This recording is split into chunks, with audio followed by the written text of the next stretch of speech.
You ever think about how just a few lines of text can totally change how someone sees the world? Or, even shake up an entire era? That's the unique power of poetry. It's this art of secret rebellion. But that power, well, it's a double-edged sword. It can heal, but it can also manipulate. Today, we're diving into why that power makes rulers so afraid. It's a pretty wild thought, isn't it? The idea that words, just woven together, can become a weapon capable of shaking the very foundations of society. And that's really the core of what we're talking about today, poetry as a weapon. So, what happens when this secret rebellion isn't a secret anymore? When the poet's dangerous power goes head-to-head with the government's power? Well, that's where the real battle begins. And that brings us to our first big question: power's ancient fear. It's this paradox that's been around for centuries. Why on earth would a government with armies and prisons and all the laws in the world be so deeply afraid of someone who just deals in words? Okay, so what's fascinating here is that authoritarian regimes, they're not afraid of a poet's logical arguments. Nope, they're terrified of something way more powerful: the uncontrollable emotions that poetry can set on fire. They fear the solidarity that pops up when people feel the same anger or the same sorrow or the same hope. See, poetry just bypasses our rational defenses and lights a fire directly in the heart.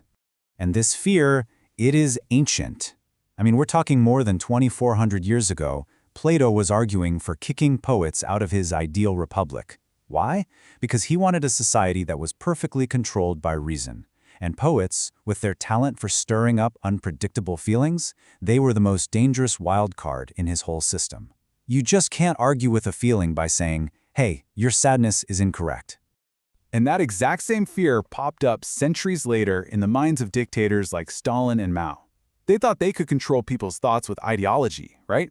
But they knew that just one poem, one that ignites primal emotions like rage or empathy, could make all that control completely useless. To them, a poet was like a virus, capable of crashing their perfectly engineered system. So, what happens when a regime decides that poetry is a dangerous virus? Well, the response is swift and it is brutal. And that leads us to our next section, the Iron Fist, where we're going to look at exactly how power tries to silence poets, and the methods they use, they're chillingly predictable. It almost always follows the same playbook. First, it starts with censorship, banning their work from being published. Then comes public denouncement, trying to turn the people against them. If that doesn't work, they're forced into exile. And the final, brutal step is imprisonment or even execution. And Stalin's Soviet Union is maybe one of the most terrifying examples of this. For a poet like Anna Akhmatova, the simple act of writing a poem down on a piece of paper, that was basically like signing her own death warrant. Akhmatova's life was just a tragedy shaped by the state.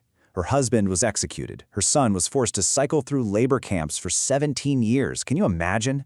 Every single day, she stood outside the prison walls with other mothers, freezing, terrified. Her masterpiece, Requiem, was born out of that shared pain.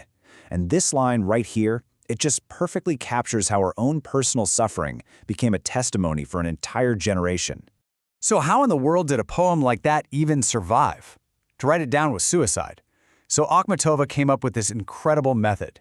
She would whisper the lines to a few trusted friends. Once she was sure they had memorized it perfectly, she would burn the only written copy in an ashtray. Her friends literally became living libraries, risking their own lives to carry her words in their minds. The censorship, funny enough, ended up forging this unbreakable bond of trust and resistance.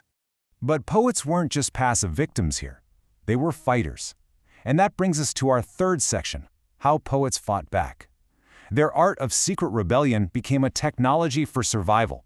And their strongest weapon was, you guessed it, language itself. Let's just look at this comparison for a second. The state has guns, prisons, and the power to write the official history books. But the poet? They have metaphor, symbol, and the power of memory. And against censorship, they use hidden meanings. It's like a secret code that speaks directly to the people who know how to listen. This belief that art is permanent was a really powerful form of resistance. The great Russian poet Alexander Pushkin, who's living under the Tsar's oppression, wrote these incredibly defiant lines. It's basically a declaration. You can destroy my body, but my words, they're going to live forever in the soul of the people. Regimes fall, but art endures. And that leads us to the ultimate act of resistance: remembering. The Polish poet Czesław Miłosz, who lived through both Nazi and Soviet oppression, wrote this chilling warning. The one thing power wants more than anything is for its crimes to be forgotten, for history to just be erased. But the poet refuses. The poet acts as the final witness, making sure the truth survives. Now, it's really tempting to think of all this as ancient history, right? Something confined to faraway dictatorships. But the battle lines are just being redrawn. The fight between power and the voice of the artist is absolutely still happening today. It's just taken on new forms.